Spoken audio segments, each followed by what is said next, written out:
Jacques Cousteau is known as the father of scuba diving, and he led an exciting and eventful life. Born on June 11, 1910 in France, from an early age he had a fascination with the water and learned to swim at the age of 4. This was just the start of the road of the man who would bring recreational scuba diving and the underwater world to the public eye. Aged 10, Cousteau's father, who was an international lawyer, briefly relocated the family to New York, where Jacques learned English and improved his swimming and snorkeling, even diving as part of a summer camp cleanup policy of a local lake. As an unruly teenager, he was entered into the French Naval Academy and graduated as a gunnery officer, and he also took his camera along with him and shot many rolls of film at exotic ports of call in the Indian and South Pacific Oceans. During his training as a Navy pilot at the age of 23, he was involved in a serious car accident that nearly cost him his life.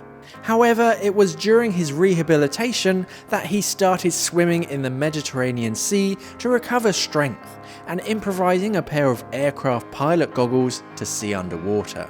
These gave Cousteau his first look into the beauty of the underwater world. In 1937 he married Simone Melchior, and they would later go on to have 2 sons, both of which have carried on their father's legacy.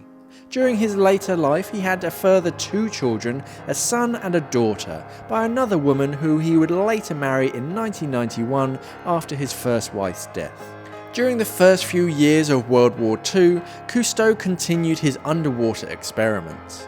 In 1943, he met Émile Gagnan, who together would revolutionize diving by creating a demand valve regulator to breathe from. Gagnan was a French engineer who worked with Cousteau on compressed air cylinders, but they also experimented with snorkel hoses, body suits, and of course breathing apparatus. It was during this time that they invented the first ever aqualung. However, he wasn't content on just being a diver and inventor, he also became a spy. He joined the French resistance movement and spied against Italian armed forces, for which he was awarded a medal. When the war ended, he maintained a relationship with the forces by working with the French Navy to clear underwater mines.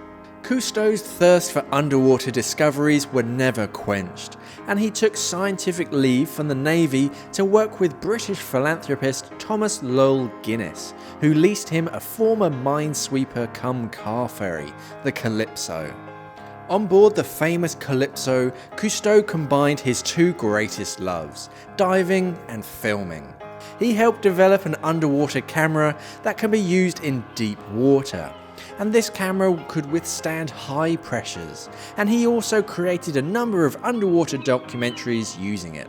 He wrote numerous books, such as The Silent World, and has been awarded 3 Oscars for Best Documentary and Best Short Film for 3 of his films, The Silent World, The Golden Fish, and The World Without Sun. The 1966 TV series The Underwater World of Jacques Cousteau would introduce the world to the red-hatted explorer and his adventures above and under the sea. All of these endeavours hooked the general public and introduced them to a part of the world they had never seen before. Over time, Jacques became increasingly alarmed at the damage humans were causing to our oceans and created the Cousteau Society in 1973 to raise awareness of the serious issues affecting our waters. His later television series started to contain more environmental concerns and how we can better help our planet. However, we think it's important to note that there is great controversy over his practices. Watching The Silent World in modern days can be quite hard because they use dynamite to survey fish numbers. Towards the end, when he was more focused on conservation, we're pretty sure that he regretted those practices. It's easy to judge with hindsight, but if men like Cousteau did not exist to expand our knowledge and push boundaries, the world would be a much darker place.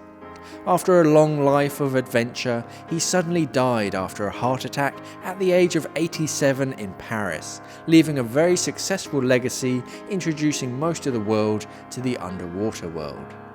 So what did you guys think of Jacques Cousteau?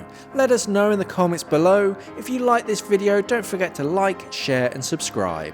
Thanks for watching and safe diving.